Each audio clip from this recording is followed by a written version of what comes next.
Welcome to Tone Talks. Welcome to Tone Talks.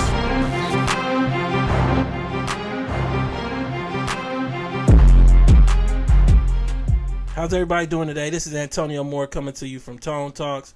I have Yvette Cornell here from Breaking Brown. We're having a final discussion on Black Panther, on the meaning of the film. As you know, we've both done videos on the topic, but this film just really kind of caught fire amongst Black America, I feel, for all the wrong reasons. And I wanted to bring Yvette Cornell on, particularly talk about the new article from Chadwick Bosman saying that T'Challa was the enemy. And Yvette, do you want to just go ahead and introduce yourself again to the audience? Well, hey, Breaking Brown fam, hey, Tone Talks fam. I just think that what Bosman said was kind of just it was the culmination of everything that we have been saying. And so you can't now reject what we've been saying because, like, he just said it. Like, this is Black Panther saying that, like, I was the problem. I'm the enemy. So what you got to say now? Yeah, I'm pulling that article up now. You can go read the full article yourself. It was part of an interview done of T'Challa or Chadwick Bosman on the topic of all the discussion around the film. And I have to say, I don't think he's just saying that he's the enemy, meaning Black Panther. I think he's saying Wakanda itself is the enemy. So it brings to question, like, what was Black America celebrating when they watched this film? Were they celebrating something healthy in the terms of what they saw Black America to be? Or were they actually celebrating the fact that Black America could see itself through something else other than what Black America is, which is descendants of slaves that went through Jim Crow and largely were pushed into ghettos by the FHA? What do you think, Yvette? Well, I think one of the things that kind of came to fruition for me is that as Black people, we don't like our reflection. As Native Blacks, descendants of slaves in this country, we don't really want to see our reflection, which is enraged justifiably, which is in need of some type of, redress, which has been disproportionately impoverished. Okay, so we don't want to see that. We don't want to see our reflection. We want to see our aspiration. So we don't like Killmonger because he's a reflection of, like, who we are. We want to see this, like, pampered monarch as our reflection. When we've never lived in a monarchy. Like, none of our ancestors, ever since we've been in America, we haven't lived in a monarchy. But we see ourselves in this kind of Black respectability, politics, monarchy, superhero, which doesn't make any sense. I have to agree, but the irony is the way that they transferred power. He was actually more of a chief than a king, and the size of his actual territory. He was a chief because, like, that's how you have that challenge of power. A king doesn't get challenged based on a fight or something as rudimentary as that. So he's more of a chief, but then I would argue he's not even a chief. He's more of a dictator. And that's the part that was missing. For you to have that amount of wealth amongst that amount of poverty, you're actually a dictator. So what we had is a one-dimensional character in T'Challa, especially when you follow the rest of the Marvel comic universe and you look at people like Tony Stark who deal with so much, like, issue in terms of selling weaponry that destroys, like, people's lives and then having to deal with that conflict. They refuse to give us that T'Challa or that T'Chaka, which is his dad, who basically had oppressed whole communities in their own place of living, whether it be Wakanda or beyond, to actually hoard that amount of resource. And as a result, he was highly one-dimensional, highly naive, and highly ignorant to the realities of what it takes to be rich in this world. You know what I'm saying? Yeah, and the thing is, one of the things that keeps happening is that people say, like, when you talked about he had to have that much wealth, he had to be a dictator. People, Native Blacks, African Americans in this country, descendants of slaves, like to say, well, we come from kings and queens, and nobody ever thinks about who kings and queens rule over. They rule over peasants. So, like, even if you want to try to chase your whole history back to the continent, which is ignorant in of itself, of Africa, what you find is that you were probably coming from the peasant. You were probably coming from the peasant and not the monarch. Yeah. And this is also this whole idea, like, when you talk about where you come from, first of all, like I said before, we can't trace ourselves to a country, but you would need to have some type of relationship to even claim that relationship, in the sense of you still have family there and you go visit there. And I'm not talking about you just been to Africa one time, which may not even be your genealogy or whatever, but you would have to, like, have some type of rooting there. We have no rooting in any West African countries, yet we love to claim the whole of Africa. And I think what we saw with the Black Panther and our relationship and our reverence for Black Panther, not just as a movie, but T'Challa as a character, is our ignorance. Our ignorance was kind of magnified in terms of how we reacted to that movie. Yeah, and it's interesting because the movie itself really doesn't have a full African American character. You know, at one point I'm going to pull up a scene that Alfre Woodard, I believe that's her name, correct? Alfre Woodard. Alfre Woodard. She did a wonderful scene in Captain America Civil War. And this is the display of African Americans that we need to see. I'll cut it in a few moments. But what we see instead is basically a film that doesn't have a full African American other than little, like, random children running on a playground that African Americans celebrate as though it's an African American film. This was a movie about Africa and exalted Africans at the expense largely of African Americans through the one half African American character in Killmonger. And understand, we get none of his background as far as being African American. Not his mother, not his grandmother, not one person to ground him in the African American culture other than his experience of being lost here in America and being poor. I just felt like it was very disrespectful to us. It's interesting because there was also second video that I may cut in the section. I'll just show you a screenshot. There was a gentleman who has 4 parents from the Congo named Sal who did a wonderful video on this topic. And what he said is effectively this was the worst movie. And he was raised here in America. 4 grandparents from the Congo, 2 parents from the Congo. He said this is the worst projection of Black Americans he's ever seen. Black Panther, ladies and gentlemen, in my opinion, is probably the most anti-Black American movie I've ever seen. The movie is literally anti-Black American. I'm thinking as an African, mother being from Africa, father being from Africa, grandmothers, grandfathers, both sides. Grew up here in the States. Been to the continent several times, several different countries. If you're a child who saw this movie yesterday in Nigeria, in Ghana, in South America, and Kenya, and many of the other African countries it was released this week, you don't leave the movie with a very positive framework for how you see African American people, Black Americans. You know, whichever you want to call them, and I'll say both throughout my video. You know, I don't think you leave with a, you know, seeing them in a good light. What their values are, what they stand for. I mean, the movie does a good job of painting these people as crazy, because you got to understand, the most identifiably Black American character in this movie is Killmonger, and Killmonger. As someone who grew up in America, I went to school with Killmonger. I've worked jobs with Killmonger. I went to college, high school with Killmonger, played football with Killmonger. Go to the barbershop, I see Killmongers. You know, these are people that I see. You know, and I see him every day in my life. And I think to see the movie make him out to be crazy was just kind of sad. It's really sad. And on film, and I have to agree that it was up there in terms of our lifetime, in terms of like the way that they just showed us as rootless people, and you know, for those people that think that I'm just making it up, the Hollywood Reporter recently did an article, pulling it up now. Howard Professor wrote this article, and they titled it "An American Stereotype of Unparented African American Hate." That's how they described this film, and that's the Hollywood Reporter, not some random newspaper. Do you know what I'm saying, Yvette? Yeah, I mean, first of all, what they basically said was Killmonger was toxic because he was African American. Like, what you have experienced in terms of being so close to white supremacy has made you too much like white supremacy, and you're toxic. So what you have to understand, first of all, is that they're saying, like, it's almost like a one-drop rule. It's like, you're African American, you're toxic. But the CIA character is not toxic in that way. We can do business with him. But he's the thing that made you that way. Even if we were to concede that's what you are, He made you that way, but he's okay. But we can't have any relationship with you because you're too much like him. Think about how ignorant that is and how illogical that is. But the second point you brought up is just as important. And when Alfred Woodard was talking about in that scene in Captain America Civil War, in that scene, what she says is you killed my son.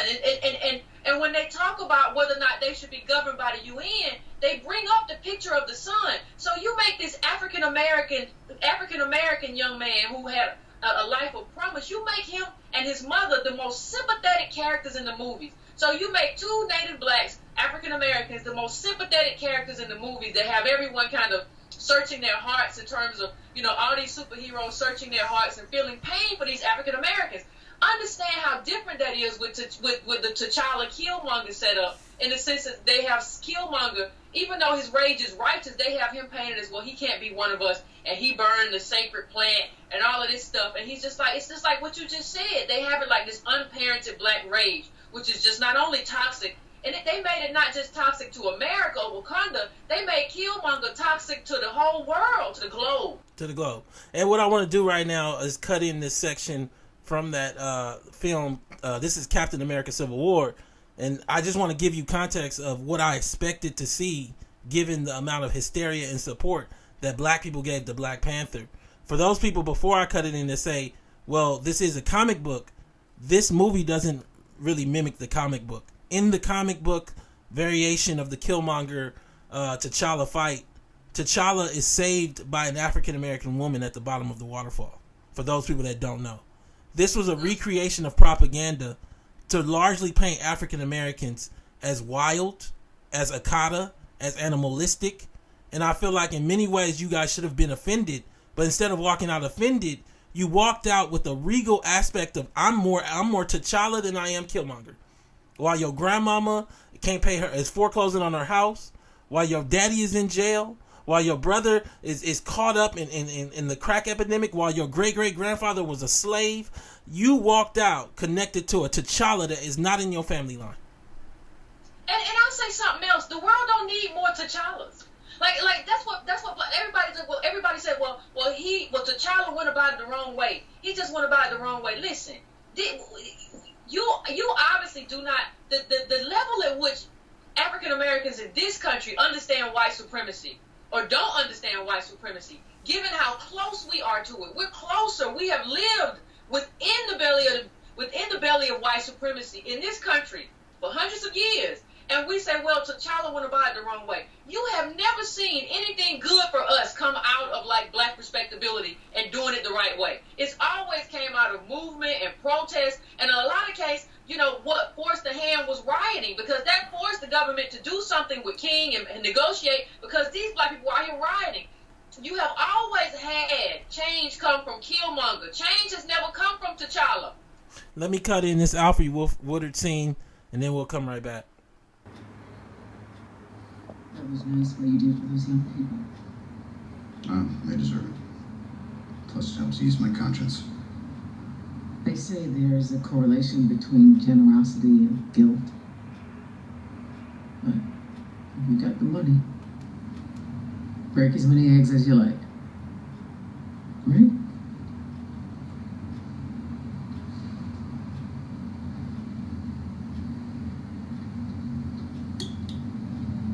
Are you blowing up? I'm right where I want to be. Okay. Sorry, it's occupational hazard.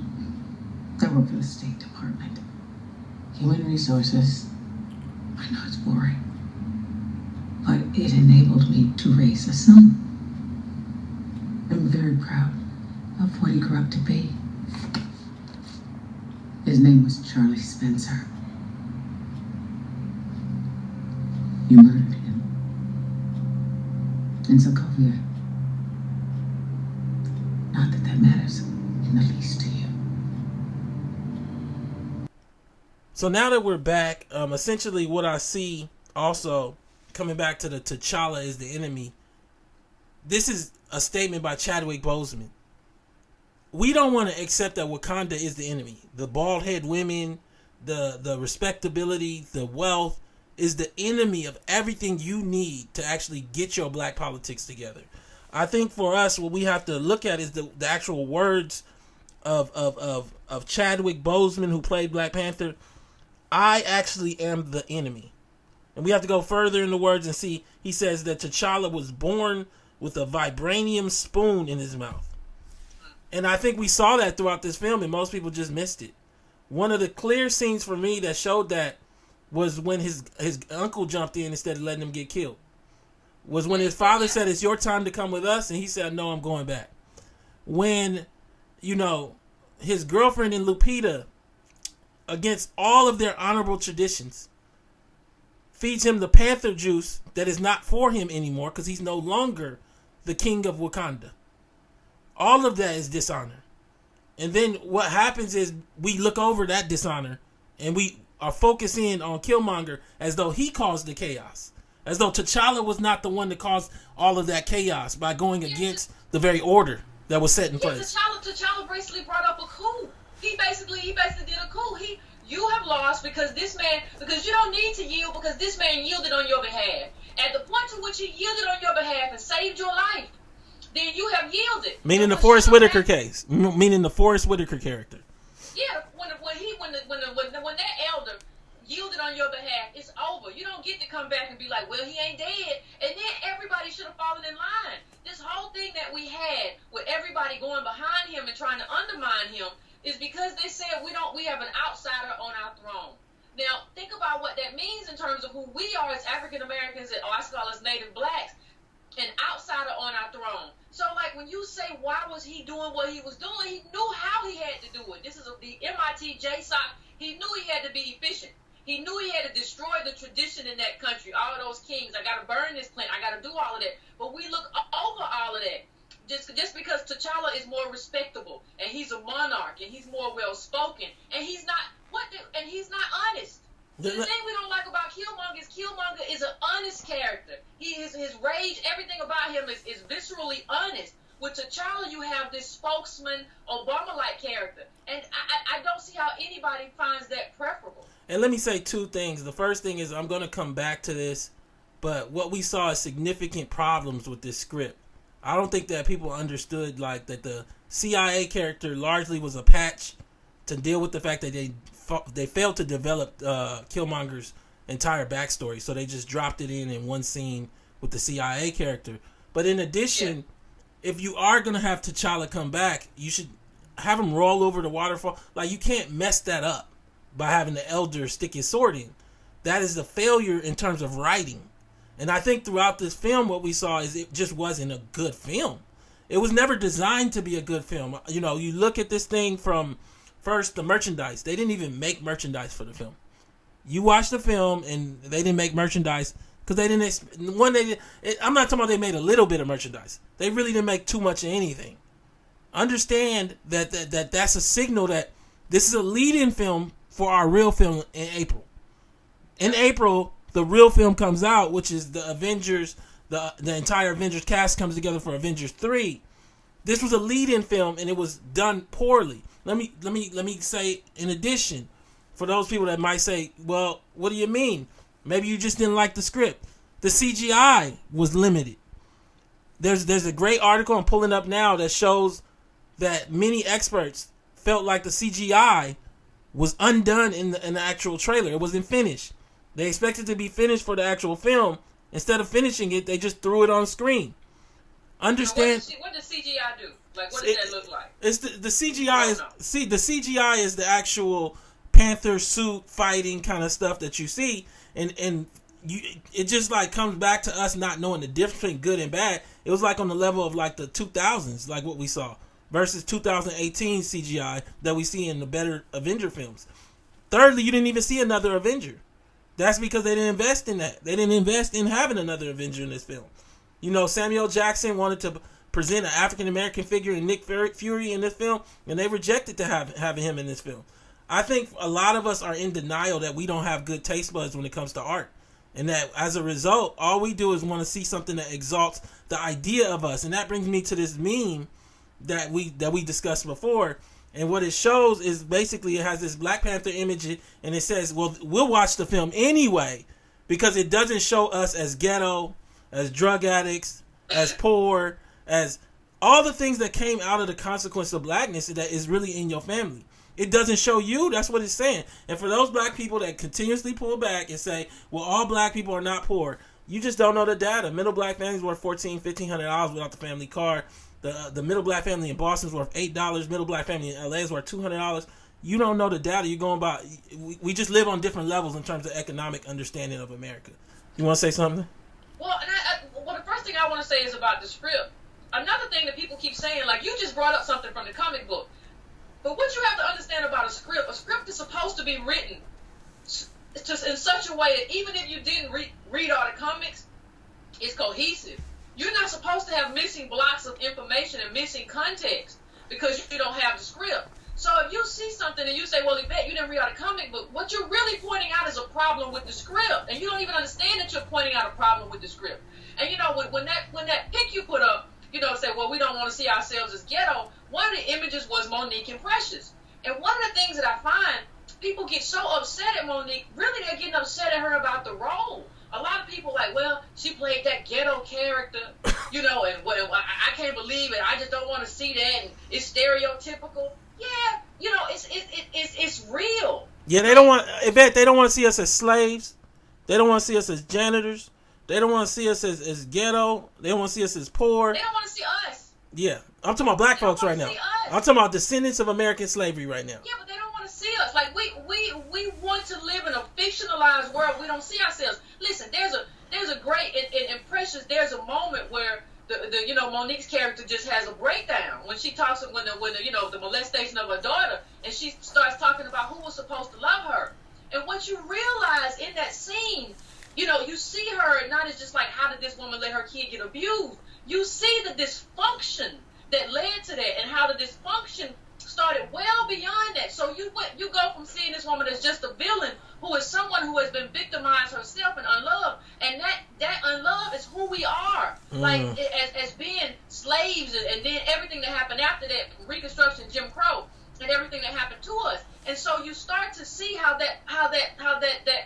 we've been treated, how it manifests in our life. That is a true representation, whether you like it or not. And you can't keep running from that representation because it's in your family, it's in your neighborhood. It's not hundreds of years ago. Around you. It's not hundreds of years ago. And I feel like one of the interesting parts is we're backing into self-hate. So instead of actually like what we saw maybe in the 40s, 30s, where black people overtly said things that showed that they hated themselves, whether through conking their hair or lightening their skin, what we have now is to express it through exalting African culture, romanticizing an Africa that has no oppressors but immense wealth, romanticizing an Africa that we're not from, because Wakanda's in East Africa. I'm pulling it up now. We're from West Africa. And so like I mean, literally that's the worlds apart. You're not from Wakanda, even in the fictional idea of where Wakanda is. I think for a lot of us, what we don't understand is that we are our own enemy. And that's the interesting part when I come to T'Challa, and what Bosman said is, if a lot of people likened T'Challa's approach and his character to Barack Obama, President Barack Obama. And I have to ask you the question, if T'Challa is the enemy, if T'Challa, the character that Bosman create, the Black Panther is the enemy, is Barack Obama the enemy as well? He is the enemy. He always was. He is the enemy. He always was. Like he was never one of us in terms of coming from where we came from. And even in this country, it's not like Obama grew up his entire life, you know, in a traditional African American household. Even though he wasn't traditionally African American, he grew up, you know, in Indonesia, Hawaii, white grandparents. Like, the context for his life didn't even give him the opportunity to experience that. And then he tried to boil down he tried to narrow our experience into, well, I can't catch a cab. Well, there are a lot of brown people, from Puerto Ricans to Mexicans, who can't catch a cab. That is what like a minority of people can experience. You cannot narrow down what it means to be African American in this country so you couldn't catch a cab. But isn't that really what, and that brings me to Killmonger again. Isn't that really what West Africans that travel here, that migrate here, are experiencing about blackness mostly? They're not experiencing any different part. They're not really dealing with the legacy part of it. What they're dealing with is just an individual thing. So we include them in our blackness in a way that we don't include, say, a Indian like Mindy Kaling's brother, right? Because they're brown, but the category wasn't created for people just because we're brown. It was created because we came from slavery and Jim Crow. And it's weird because as a result, we've infused in our politics people who don't understand blackness in America at all. Like, at all. All they understand is the cap part of it. They don't understand the broken family lines, the sharecroppers, the stories that were in Fences, the movie with Denzel Washington, where literally you had fathers fighting their sons over all kind of issues that dated all the way back to slavery. That's not part of their reality. And like, it's just weird because even with Killmonger, and I have to make this point. Being African, which is what Killmonger was, he was really Wakandan American. That's really what he was. He really, in and of himself, also doesn't capture the lostness of being African American fully on both sides. You know, he's very similar to Issa Rae in the sense that if you go to her Wikipedia, she is categorized as Senegalese American.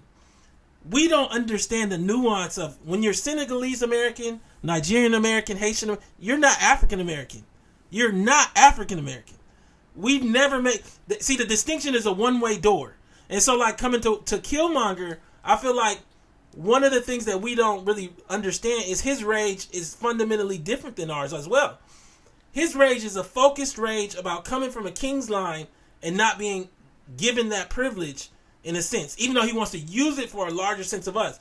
Our rage is a lostness from being shut out, shut down every time we make an attempt. What do you think, Yvette? Well, I agree, and I think what made Killmonger different is that he and his father, not just him, had spent enough time in America to understand what we go through here and want to do something about it. And that's what they really that's why, if you really want to think about it, that's why he got left here. Because he was tainted. Because his father had taught him that he should be trying to be about the business of helping not only African Americans but people around black people around the globe. And what that really told you is that Wakanda wasn't about black liberation. So how are you supporting this fictional country that's basically abandoned, orphaned one of its own because they were about black liberation? And also because they have a piece of you inside of them. They orphaned him because he was African American. It was just so weird to watch black people celebrate a movie that was so specifically, people so specifically against African Americans. I come back to the video by the young man whose parents are from the Congo and his statements, very concise, great statements.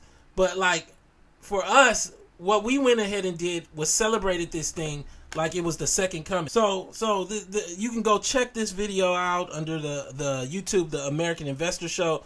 Again, a gentleman that comes from Africa and been there multiple times, which will lead me into my next point about Killmonger as well. He did this wonderful video, 14 minutes, explained everything. Name is Sal. But he also had a quote inside of it, which I'll pull up right now so you can read along. He said, "Black Panther is a cleverly disguised attempt to undermine the justification for black American anger. The movie dangles the idea of global black liberation in front of you, paints that as evil, then spends the last hour in an orgy of black-on-black violence for the protection of the system of white supremacy. The 1966 created black superhero who killed Klan members with his bare hands in the comics is now whitewashed to fit a white family-pleasing All Lives Matter narrative, where his only on-screen kills of another black character by the end of the movie are of another black character. That's the only people he kills, black folks, meaning Black Panther. Wakanda sheds its image as a unified black superpower, instead becomes a hospital bed for battered white fighters who fight to uphold the status quo." And he's referencing the fact that they saved the CIA agent, and they also have a save of Bucky, who is the Winter Soldier. In the post credits, they allude to interracial, like, kind of possible relationship between the young sister and Bucky. I'm not saying it was overt, but it was alluding to that. But the larger point is they call him the White Wolf. And for those people that don't know, the White Wolf ends up being the head of like Wakanda's secret police or something. So, I mean, it's just really odd, this whole story and how we celebrated it, given African Americans' history with the CIA, You can see that in my documentary, Freeway Cracking the System, which is on Netflix now. And it's not guessing. It's not conspiracy. The CIA has admitted they were complicit in putting drugs into black communities. This is a movie that we should have walked out on in the middle, to me. This is a movie that we should have at least walked out on in the end, enraged about the creation of it, demanding refunds, if not our money back. But instead, we walked out with kente cloth, bowing before the Black Panther poster. It's the oddest thing I've ever seen. Well, it's the oddest thing that, you know, I was having a conversation with a white guy who was telling me that, you know, his family's Irish, and how the history of the Irish and the English and how they don't like each other. And it's just like, you know, historically. So I didn't know a lot about that history. And so they distinguish, most people distinguish between countries. Right? And so we have this thing now, like, well, it's like if he were to say, well, we're all European American. Yeah. Or we're all European. No, that's not what you are. They don't even, like, remember we were talking about, like, in East Africa, they don't even wear a lot of those clothes that y'all wore to the dashiki is a West African wear. So what are you doing? You're just out here, like, in this fantasy world because he looks respectable. I think it goes further, Yvette. I think that we got to get honest that when Irish people are here, they shed that off. While they remember the heritage, they don't consider themselves Irish in the sense that you see with black Americans need to run away from the fight that's here today and call themselves African just to make themselves have some kind of self-value. I think we have a significant issue here. We need to have lineage counseling, largely amongst a lot of African Americans. This movie, to me, was as dangerous as Birth of a Nation in 1915. I don't think that we understand the long game of replacing our own selves and celebrating it in terms of you won't get to be an actress or an actor because they don't want to see your story and they really don't want to see it from you. Well, no, you don't understand your story. The part of the reason that you want to see T'Challa and you want to have a Wakanda is because you have not invested in the research and read the books to understand that you have a really rich history here as a descendant of a slave. You have a really rich history in this country and what your people built, how your people fought, everything. You have a really rich legacy. So you try to run away from this. I don't want to come from a slave. So you make up some type of alternative stuff. And you don't realize in 1919, your people fought with guns. And they called them the New Negro and fought with guns against white mobs. That we have a really the rich tails. history of resistance and liberation. You have to understand, if more of us understood how wonderful our history was, we wouldn't be trying to run away and make up history and adopt somebody else's history. And it's a trip because, you know, I come back to Killmonger being a African because the other group that seems to be largely confused in this country that is not being challenged enough are Africans that have never been home. So you have a whole group of African American people that are allowed to escape or be forced to escape by one parent from the consequence and the responsibility of African American life here. So you use the scholarships, the home ownership rebate programs, the contracts, but then you say I'm Nigerian, but you ain't never been there.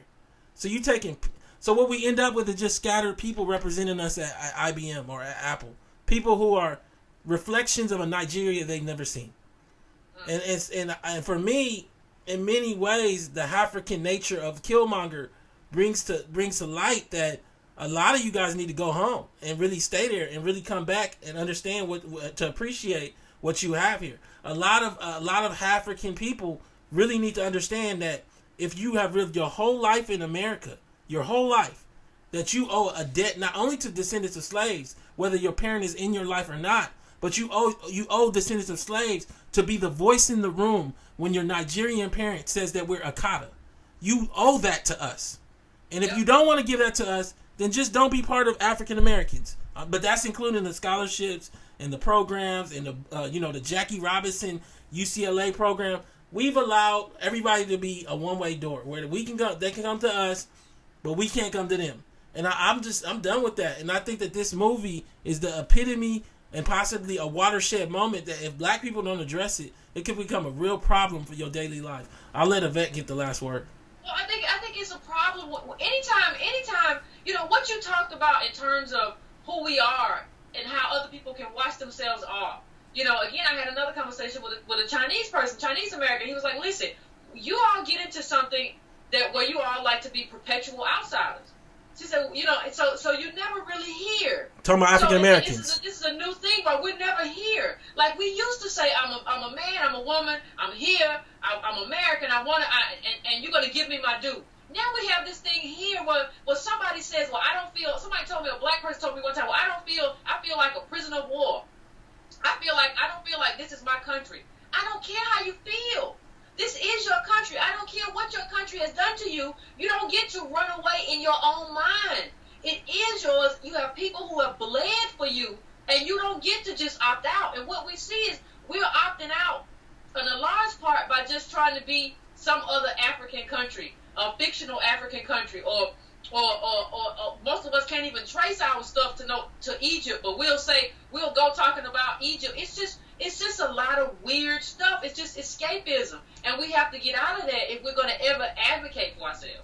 And as I close out, what I just want to say is you just got to be able to evaluate things without emotion. I mean, for me, in so many ways, if you've watched the Marvel Universe, this was not one of the better films. I don't see how you can get there because this was not designed to be the great movie that you had in your head or that you walked out with. And if it was a great movie to you, you have to ask yourself how much of that was because it just made me feel good versus actually being a good movie. And that's all I'm going to say. You know, Yvette, I appreciate you coming in. I look forward to seeing what the discussion is at the bottom of the page. But I am Killmonger. All hail King Killmonger.